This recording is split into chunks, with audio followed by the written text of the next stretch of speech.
June Wayne, you are probably the only artist I've ever known that is so multi-talented.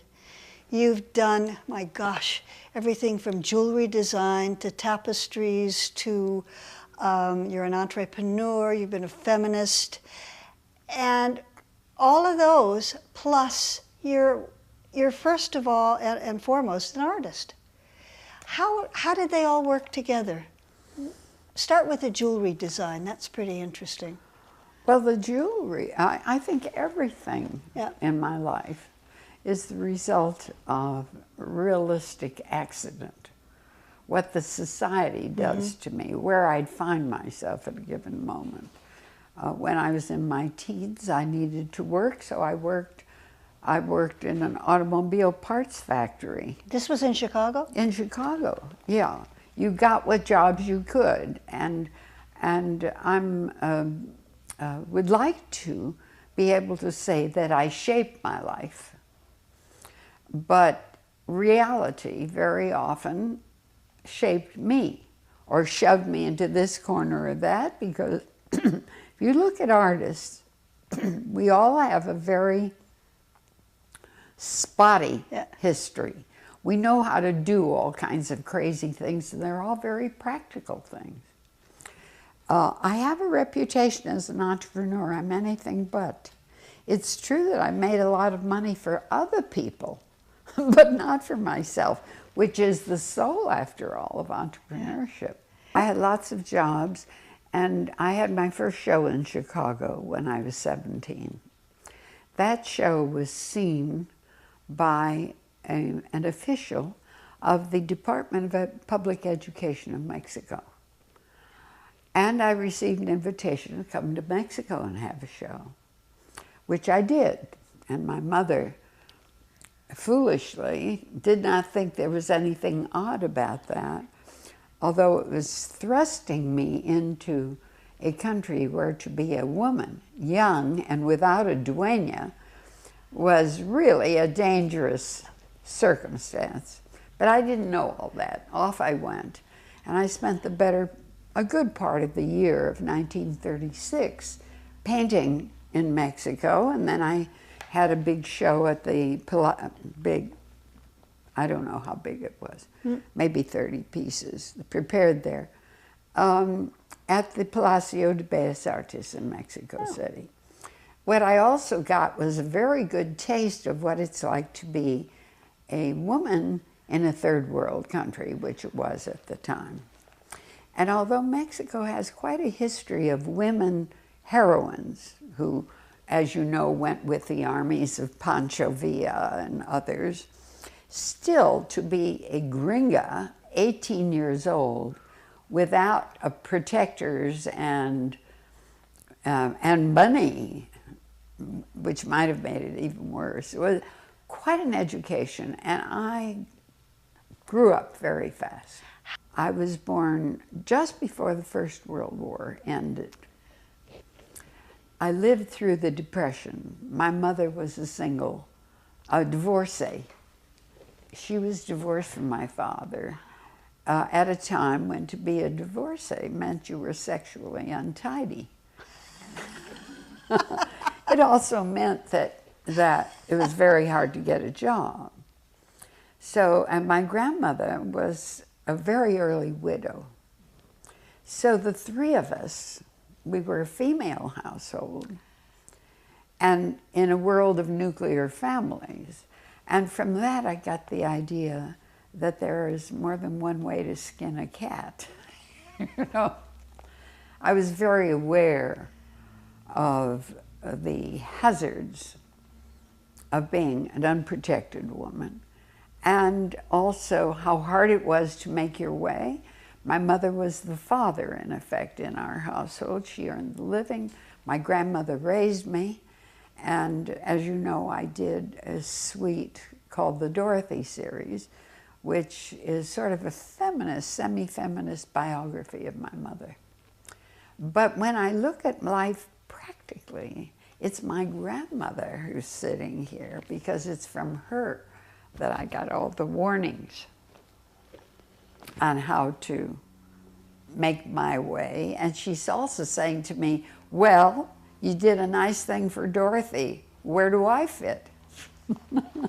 So she's still waiting for me to recognize her. You are known as a very strong and leading feminist. Mm-hmm. And you've done a lot to change life for women. I've done what I can. Well, like like all of us. Well. Yeah. My question is, how did you find that gorgeous husband, Hank, who went along with these? Because most husbands don't do that. Well, first of all, he wasn't going to be a husband. He was going to be a lover. And we got married, actually, for tax reasons. We were already shacked up, and we were about to pay our taxes when we realized that if we were married, we would save about 10 grand. So we got married and took the money, and I had to go to Europe anyway for Tamarind, and off we went and had a great time with this extra money. And the minute we got married, they changed the law. So the very next year, instead of paying less, we had to pay more. And I figured over the 40 years that we were together, we probably paid an extra $10,000 a year every year. That's a lot of money just because we were married. You should have gotten divorced. We talked about it, but there were, you know, it meant dealing with lawyers, and there were better things to do, and so we didn't. But I would certainly enjoy having that money in my pocket right now. However, I have to say that Hank was infinitely keener on the problems of women than I was. I was living it, but he saw it. He was a very shrewd observer, and he would often say to me, now you're trying to make this such and such point for Tamarind. You don't understand. They're not listening to what you say because you are a woman. If you send somebody in who is male, you will get what you want with the identical argument, but they won't listen to you.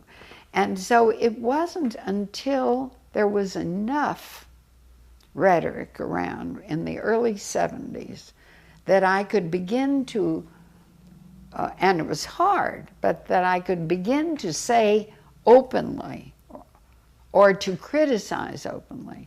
For example, I used to have a lot of fun on panels. I would usually be the only woman. And everybody was speaking manlish, the guys, you know. And so you know how you have your own little microphone, and somebody get up and make some statement, and the artist he, or the artist he. And I would just pull this over and say, or she. And it would start rattling the guys, and the audience would get it, and the women would start. Even the non-feminists would start clapping, and it would disrupt the situation by dramatizing the language. Apropos right now, I'd like to comment that in my opinion, women's issues have been swallowed up, subsumed by all the other issues. And that at this time, we seem to have a real lack of talent among women who know how to enunciate women's issues, just as we have a lack of talent among politicians at the moment. It's very important for opportunities also to come along when talent is there, leadership talent is there. And I think I was appalled by the length of time it took the women leaders to come out and sort out the Clinton thing and finally make a statement. I was just shocked by that. And right now, it's very hard to hear women's issues stated in any way that you could identify as feminism if we have to depend on Bush talking about liberating Iraqi women. You know, we're really in trouble. And while Kerry's wife is a good person, and I would rather vote for her than for him. We have a lot of problem with talent, and I don't think that the Democratic team is talented. It isn't stating, it isn't framing our issues well. I think the slogan of "we can do better" is the kind of thing you say to a kindergarten who's just spilled the milk. You know, you can do better than that. When was the best time for all the things that you've just spoken about? You mean about women's issues? Era. Well, I think the late 70s and the 80s were very, very good, really good. And I really was pissed, if you can leave that in this tape. I was pissed when Gloria Steinem bowed out, because she was really, in my opinion, the best spokesman we had. Why did she bow out? Whatever her personal life was, but I think she also bought what I considered a very foolish position on the part of the women's movement, that we didn't have leaders. We would not have leaders. Everybody would be a leader, which is nonsense in my never humble opinion. Leaders are important. Kate Michelman was a wonderful leader, but where are the other Kate Michelmans, you see? And where are the talented presidential candidates? And, you know, there are periods in history when talent doesn't show up when you need it. You don't suppose it skips a generation or two, do you? Could. Yeah. Could. There could be all kinds of reasons for it, including genetic ones. It is not true that the times produce the leaders. I'm beginning to think that leaders produce the times. June, can creativity be taught?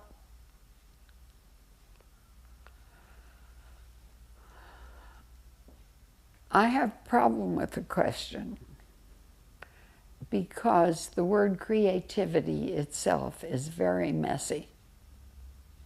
It's an inchoate word with lots of different definitions, none of which really work. I use the word curiosity. I prefer making something to using the word creativity. It's so fraught with sentimentality. For example, people are always saying that children are so creative and somehow it gets pounded out of them, you know, which is such a sentimental and goofy kind of thing to say. There are a lot of children that aren't creative, a lot of people that, what do I mean by that? I mean being curious and noticing. I think the habit of noticing, of saying, what just happened?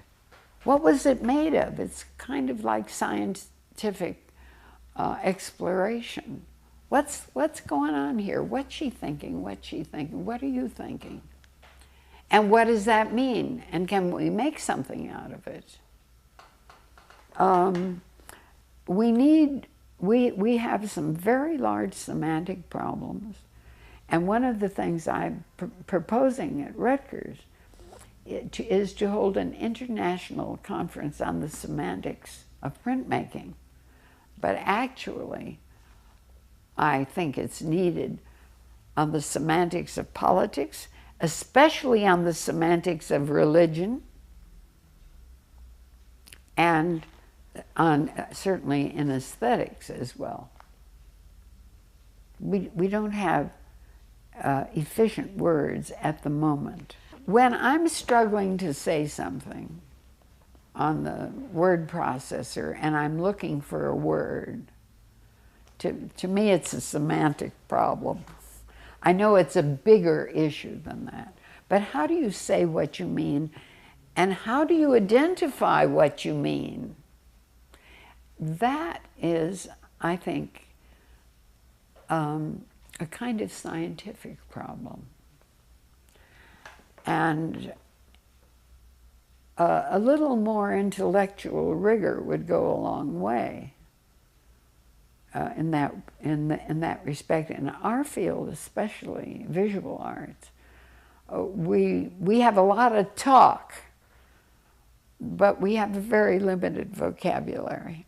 My work has been a stream of related ideas. I have an idea, and each time I work, everything I do produces a little bud, as it were, that I can't use in that work, but that's worthy of exploration on its own. So that I see in my work a consistency of ideas that nonetheless in their expression do not look alike. But if you scratch it,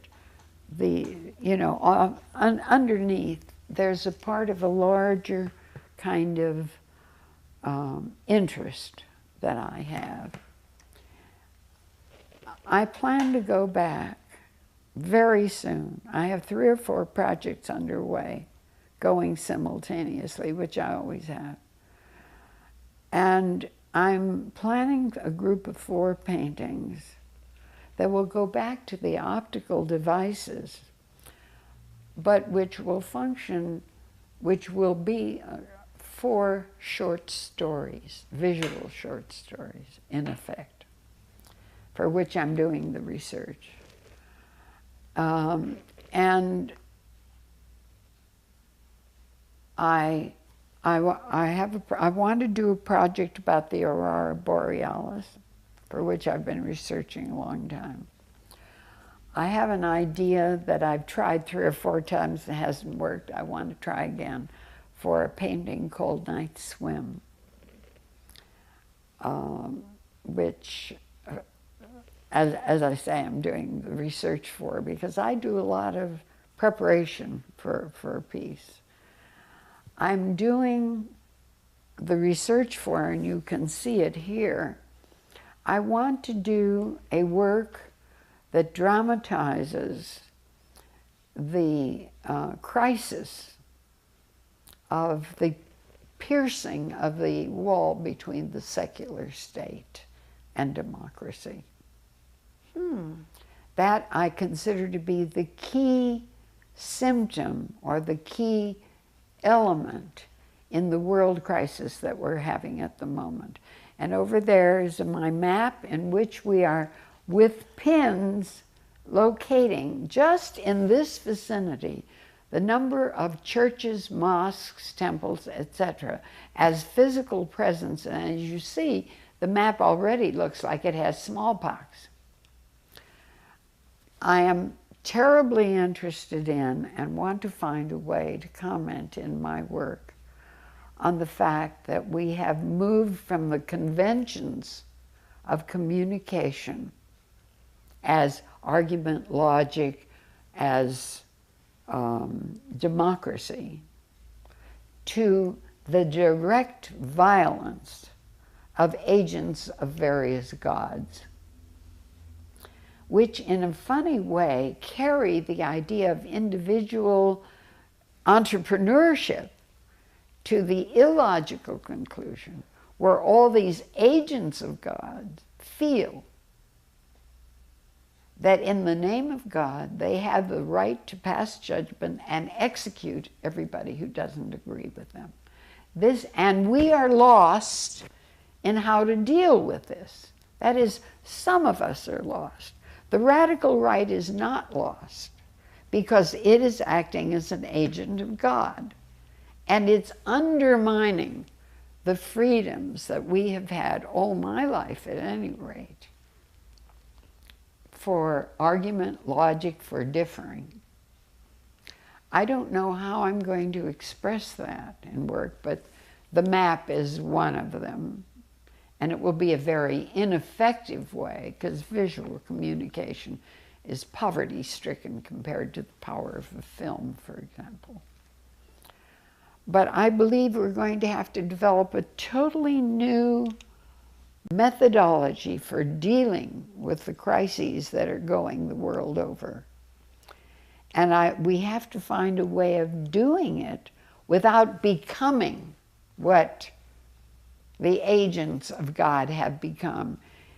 And from that point of view, I have to say that they have outsold us.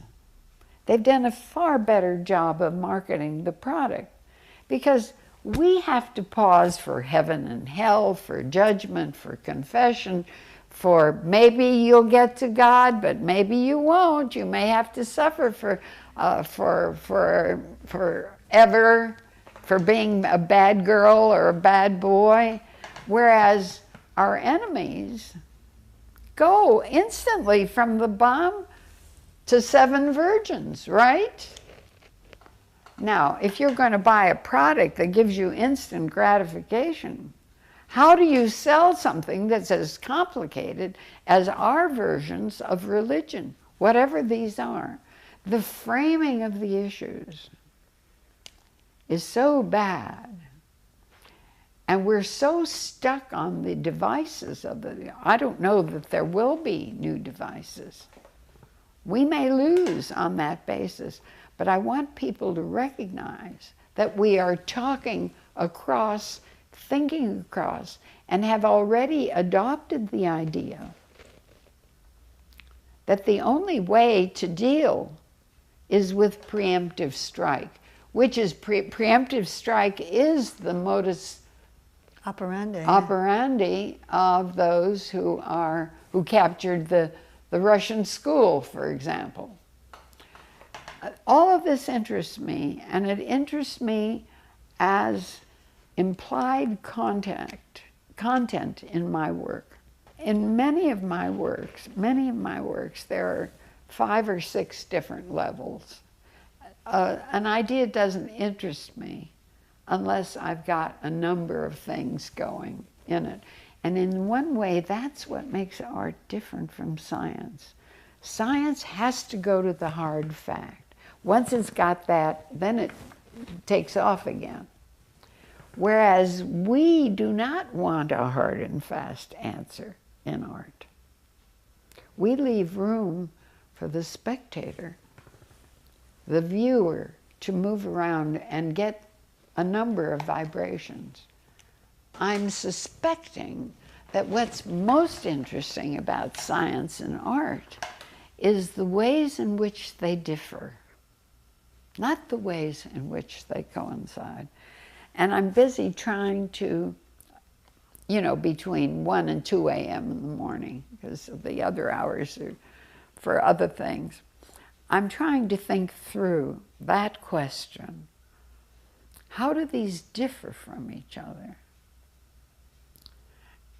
To sort out I think that art has a lot to offer science, and certainly the scientists are using artistic and poetic language, ecstatic language even. I'm not so sure, going the other way, how that's working, because the fact is, Lynn, that we have very poor language, we artists. We do not have really, we haven't found a way to frame the issue of what is art, for example. What is art? Can you name a definition that will hold? At the most to paraphrase the Duchamp thing. Yes, it's whatever man makes and chooses to call art. Yes, but that's a little too roomy if you're going to have a debate on this subject, or you really want to understand it, because visual art, at any rate, and I think to some degree other arts, visual art is non-sensual as compared, let's say, with music. The act of seeing and what you see is highly cerebral, and it has to be translated in very complicated ways through the brain. What you see, for example, finds it very difficult to evoke the other senses. A picture does not make you smell something. A picture may not make you hear something. One of the things I always try to do in my work is to invoke other senses, to break some of the distance between me and the viewer, to be able to call on a range of experience that visual art per se generally leaves untouched. Now, that's all recent thinking, and I haven't had a chance to test it against really clever challenge. Do you find that your work has changed a lot? Does it go through periods, like decades, where it'll all of a sudden sort of evolve and change into something else? The change, what happens is that I started out with certain interests, and then those interests remain. It has become like a rope where it was first a thread. And all of the things that I've done become strands in the new work. And I will call on it or not, depending on whether it's relevant to what I'm doing. I find that the way I think and the way I see things is very consistent, in spite of the fact that the work may look very different. If what you're trying to do is link one kind of sensation with another, with a felt sensation, then it's static. And that education is a good thing. Knowing, the more you know about something, the better your chance of seeing it more richly. I think people have to know something about what I'm interested in. I don't think it's too much to expect an educated viewer.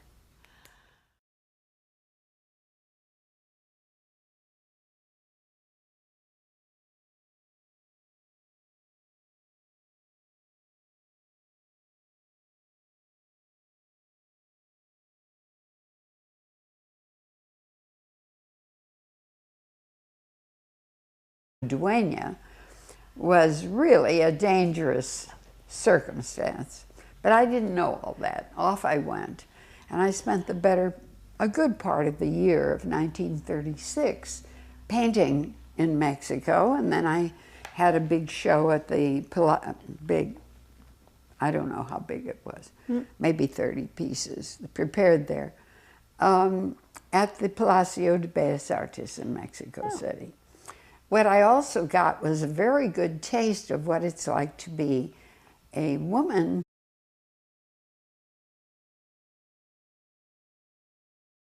June Wayne, you are probably the only artist I've ever known that is so multi-talented.